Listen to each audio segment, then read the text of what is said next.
भाजपा हरियाणा में परिसीमित और उसके बाद एक देश एक चुनाव के लिए लगभग पूरी रणनीति के साथ बड़ी तैयारी शुरू कर चुकी है। केंद्र सरकार संसद के मौजूदा सत्र में ही एक देश एक चुनाव के लिए बिल पेश कर सकती है।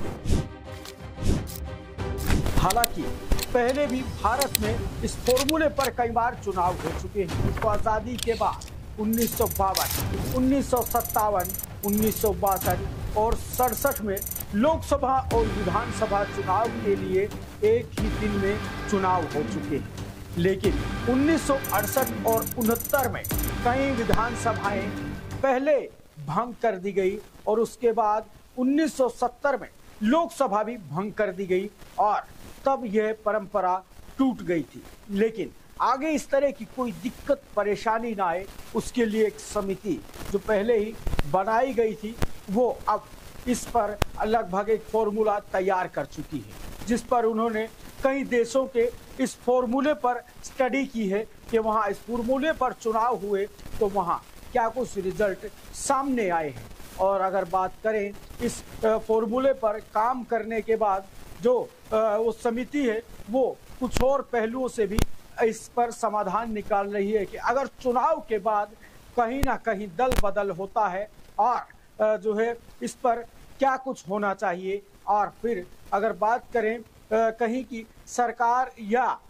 कहीं किसी प्रकार से कोई ऐसी दिक्कत आती है तो क्या कुछ हो सकता है, किस तरह से रणनीति बनाई जाए और साथ में एक देश एक चुनाव के लिए तमाम संसाधन जुटाना और तमाम जो वोटिंग मशीन वीवीपैट है उन पर जो है किस तरह से मैन पावर को इकट्ठा करके एक दिन के लिए एक चुनाव के लिए किस तरह से तैयारी की जाए, उन चीज़ों पर भी ये समिति जो है काम करके लगभग फाइनल कर चुकी है। हालांकि कुछ राजनीतिक जानकारों का कहना है कि भाजपा इस फॉर्मूले के माध्यम से और ऊपर से नीचे तक जो तमाम कुर्सियां हैं उन कुर्सी पर भाजपा अपना राज रहे इस फॉर्मूले पर काम कर रही है और लगभग पूरा प्लान तैयार है। लेकिन आपका क्या कहना है इस बारे में कमेंट के माध्यम से जरूर बताइएगा। एक देश और एक चुनाव पर आपका क्या कहना है और अगर इस फॉर्मूले पर चुनाव होता है तो क्या वाकई भाजपा का फायदा हो सकता है या